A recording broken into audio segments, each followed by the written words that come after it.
क्योंकि मैं ये जानता हूँ कि जठराग्नि और क्रोधाग्नि का बड़ा संबंध है। और जब कागज में टी टाइम का टाइम लिखा हुआ और जिनको चाय की तलब है तो वो भी फिर पीछे इधर उधर न देखे, कोशिश रहेगी 15 मिनट से पहले मैं अपनी बात को संपन्न करूं। बंधुओं और बहनों, मन की शांति विश्व शांति से पहले जरूरी है। और यूं भी मैं कह सकता हूं कि मन की शांति से ही विश्व शांति को प्राप्त हो सकता है।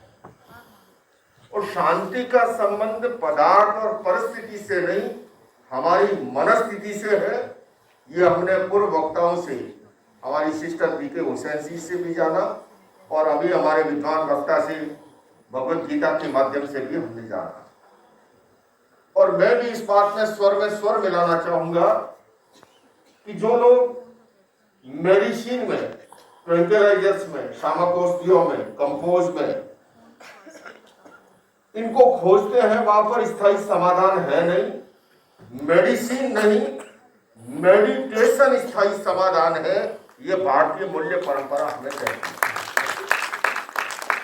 क्योंकि मेडिटेशन के माध्यम से हमारे भीतर की नकारात्मकता खत्म होती है और जब हमारे भीतर सकारात्मक भाव, पॉजिटिव थिंकिंग, विधायक चिंतन, प्रतिकूल से प्रतिकूल परिस्थिति में भी हमें पार पहुंचाता है। इसलिए मैं कहना चाहूंगा कि जो बड़े बड़े महलों में, अटालिकाओं में शांति को खोजते हैं, वस्तुतः शांति वहां पर नहीं है। एक संत महात्मा से सज्जन ने कहा कि मैंने नया मकान बनाया है, भवन, अगर आपका पैर वहां आ जाए तो मैं धन्य हो जाऊंगा। ये भारतीय संस्कृति है। अभी भी हमारी संयोजिका कह रही थी, मुनि जी आए, धन्य हो गए। धन्य तो हम अपने कार्यों से होंगे, पर हाँ, ये हमारी संस्कृति है। संत गए, बाहर से दिखाना शुरू किया कि महाराज ये जो ग्रेनाइट है ना, ये तो मैंने सब बाहर से लाया, ये मार्बल जो है मैंने इंपोर्ट किया है, और ये मेरा सोफा सेट है, ये मेरा डिनर सेट है, ये मेरा टीवी सेट है। संतों ने पूछा, रही ये बता दिमाग सेट है कि नहीं? बोले महाराज जी बस यही प्रॉब्लम है कि दिमाग हर समय अपसेट है। घर में 10 सेट है किंतु दिमाग अपसेट है। और इसीलिए आज की संगोष्ठी का बहुत महत्व है। हमारे भीतर सकारात्मक सोच, विधायक भाव, पॉजिटिव थिंकिंग। क्योंकि भारतीय मूल्य कहते हैं कि यात्री की दृष्टि ताद्री की सृष्टि। दृष्टि के पीछे सृष्टि का निर्माण होता है। नजर बदलते ही नजरिया बदलते देर नहीं लगती। और जब तक हमारी दृष्टि नहीं बदलती है, एक व्यक्ति मेले में गया तो एक हिंदू भाई ने कहा कि आज तो देखो चिड़िया बड़ा अच्छा बोल रही है। तो किसी ने कहा कि चिड़िया का बोलना अच्छा और बुरा? क्या? नहीं नहीं नहीं, देखो आज चिड़िया कह रही है राम लक्ष्मण दशरथ, राम लक्ष्मण दशरथ, राम लक्ष्मण दशरथ। एक मौलवी साहब वहां से गुजर रहे थे, उन्होंने कहा कि चिड़िया की आवाज तो मुझे सुनाई दे रही है। चिड़िया तो कह रही है सुभान तेरी कुदरत, सुभान तेरी कुदरत, सुभान तेरी कुदरत। एक तरकारी वाला गुजर रहा था, उसने कहा कि चिड़िया की आवाज मुझे सुनाई दे रही है, वो तो कह रही है गाजर मूली अदरक, गाजर मूली अदरक, गाजर मूली अदरक। किराने के व्यापारी बोला कि मुझे सुनाई दे रही है, वो तो कह रही है हल्दी मिर्च ढकरक, हल्दी मिर्च ढकरक, हल्दी मिर्च ढकरक। एक पहलवान गुजर रहा था, उसने कहा चिड़िया की आवाज तो मुझे सुनाई दे रही है, वो तो कह रही है धन मुदगल कसरत, धन मुदगल कसरत, धन मुदगल कसरत। कहने का अर्थ जाकी रही भावना जैसी ये भारतीय मूल्य परंपरा हमें कहती है। अंतर जगत के अंदर हमारे भाव निहित है। भाषा माध्यम है हमारा संपर्क का, किंतु भीतर में अगर भाव विशुद्धि नहीं है तो इसलिए भारतीय संस्कृति के अंदर बहुत ही गहरे में जाकर के और इस बात को महसूस किया गया कि बदलाव जो है केवल सिद्धांत से नहीं आता है, बदलाव प्रयोग से आता है। अभी हमारी बहन बीके हुसैन ने मेडिटेशन का प्रयोग कराया, क्योंकि जितना भी बदलाव जो है वो प्रयोग के माध्यम से आता है। अभी हमारी गीता पर वक्तव्य देते हुए उन्होंने एंगर की बात कही। मैं अभी डॉक्टर अजीत पाठक जी को बता रहा था, उन्होंने मुझे पूछा कि क्या जैन परंपरा में भी ध्यान की प्रणाली? मैंने कहा जी बिल्कुल है। हम anger management, stress management, self management आदि आदि शिविर लगाते हैं। और मैंने उन्हें ये भी कहा कि एक साइंटिफिक प्रक्रिया है, ये केवल धर्म, परंपरा या संप्रदाय की बात नहीं है। और मैं कहना चाहूंगा कि मेडिकल साइंस के अनुसार एक स्वस्थ व्यक्ति 1 मिनट में 16-17 सांस लेता है। अगर यहाँ पर डॉक्टर मौजूद है तो वो जानते होंगे। लेकिन जब जब हमारी आवेश और आवेग की स्थिति होती है, जितना उसका टेम्परेचर अधिक होगा, चाहे किसी भी प्रकार का आवेश हो, उतनी हमारी श्वास की संख्या बढ़ जाती है। जब आप डीप ब्रीथिंग के साथ कलर मेडिटेशन के प्रयोग को करते हैं तो भीतर से परिवर्तन होता है। और ये एंगर मैनेजमेंट, मैं आपसे संक्षेप में ये कहना चाहूंगा, प्रयोग तो समय अभाव में नहीं करा पाऊंगा, पर यह अवश्य कहना चाहूंगा, मेरे पास ऐसे सैकड़ों हजारों उदाहरण हैं गुस्से के कारण से जिनके घर परिवार नरक बन रहे थे, किंतु प्रयोग से गुजरने के बाद, केवल मेरे उपदेश से नहीं, प्रयोग से गुजरने के बाद भीतर से बदलाव आता है। जैसे हम नशे के लिए कान के आसपास प्रयोग कराते हैं, किसी को तनाव है, फिजिकली, मेंटली, इमोशनली रिलैक्सेशन का प्रयोग कराते हैं। ये साइंटिफिक सच है कि हमारे एंडोक्राइन सिस्टम के हार्मोन्स जो है वो हमारे नाड़ी तंत्र में मिलकर के जीवन व्यवहार को प्रभावित करते हैं।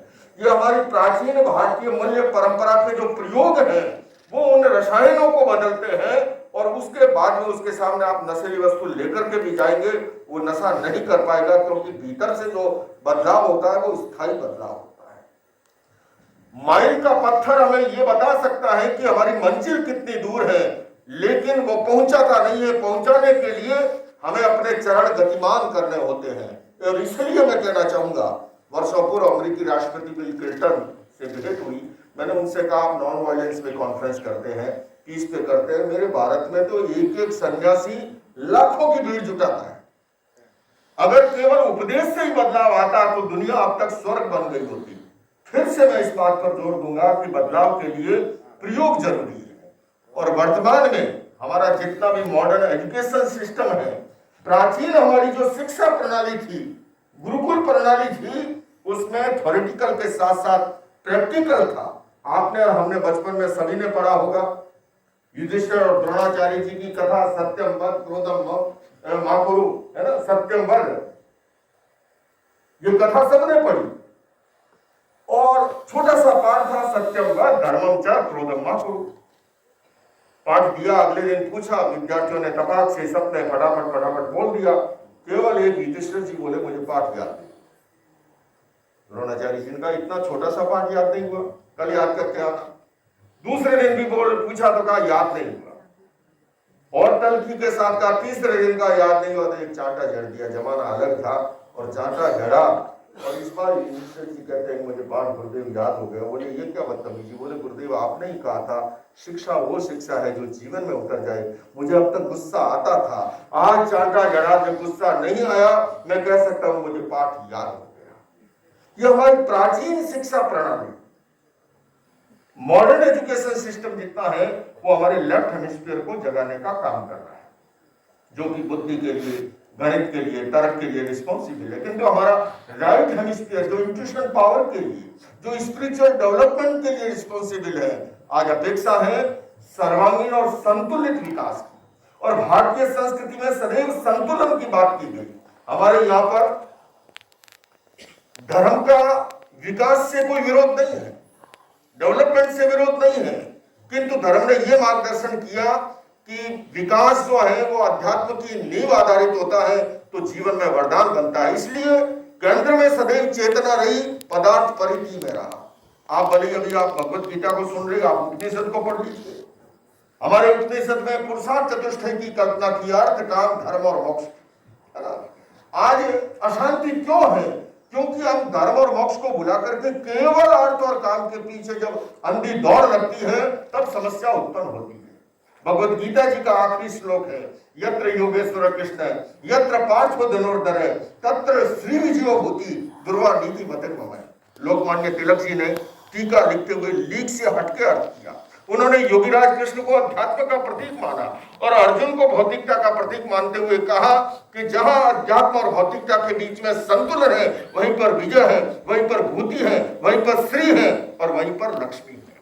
आज कठिनाई यह है कि केवल हमारा मॉडर्न एजुकेशन सिस्टम शारीरिक शिक्षा पे ध्यान दे रहा है, बौद्धिक शिक्षा पे बहुत ध्यान दे रहा है, किंतु मेंटल डेवलपमेंट और इमोशनल डेवलपमेंट का जब तक प्रावधान नहीं जुड़ता है, क्योंकि ये विज्ञान सम्मत तथ्य है कि हमारे इसी मस्तिष्क में एनिमल ब्रेन भी मौजूद है, जहां पर पांचवी प्रक्रिया जन्म लेती है, तो इसी मस्तिष्क में नियोकॉर्टेक्स परत भी है, जहां पर मानवीय और दैविक वृत्तियां जन्म लेती है।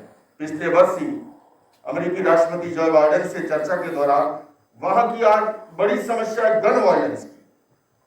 गन वायलेंस इतनी बड़ी समस्या, और कोविड काल के बाद में वहां के विद्यार्थियों में, वहां नहीं पूरी दुनिया के अंदर, आज मैं ये कह सकता हूं कि शारीरिक बीमारियों से भी अधिक साइकोसोमेटिक डिजीज, मनोकैक समस्याएं उत्पन्न हुई है। और ऐसे के अंदर मैंने उनसे कहा कि गन वायलेंस का समाधान के लिए जब तक प्राइमरी एजुकेशन से पीस एजुकेशन जैसे कार्यक्रमों को इंट्रोड्यूस नहीं करेंगे, वैल्यू बेस्ड एजुकेशन को इंट्रोड्यूस नहीं करेंगे, आप एक गन पे प्रॉब्लम बैन लगाएंगे, वो दूसरी उठा लेगा, दूसरी पे लगाओगे, तीसरी उठा लेगा। असली समस्या है इस मस्तिष्क की, और हमारी भारतीय मूल्य परंपराओं में मस्तिष्क के प्रशिक्षण की विधा को जोड़ा गया था। मैं बात की संपन्नता की ओर ले जा रहा हूं। एक व्यक्ति गाड़ी लेके जा रहा था, ट्रैफिक पुलिस वाले ने देखा संध्या का समय, गाड़ी की लाइट नहीं है, रोकने की कोशिश की, भैया गाड़ी कहाँ दौड़ा रहे हो, इसके लाइट नहीं है। उसने कहा बीच में से हट जा, नहीं तो मारा जाएगा, इसके ब्रेक भी नहीं है। वो गाड़ी कितनी खतरनाक होगी जिसके लाइट भी ना हो और जिसके ब्रेक भी ना हो। मैं पूछना चाहूंगा वो इंसान कितना खतरनाक होगा जिसका अपना इंट्यूशन पावर जागृत नहीं है, जिसके अपने इमोशंस और पेशेंस पर नियंत्रण नहीं है। बंधुओं और बहनों, हमारी भारतीय ये ज्ञान परंपरा ने हम अपने पेशेंस पर कैसे कंट्रोल करें, ये जाने कि मेरे से बाद में बोलने वाले वक्ता को भी समय चाहिए, इसलिए मैं अपनी बात समय सीमा में संपन्न कर दूं, यही मन की शांति का कारण है। आइए हम इस सत्र से सीखें और अपने जीवन में उसको इंप्लीमेंट करें। इन्हीं शब्दों के साथ ओम अरहम।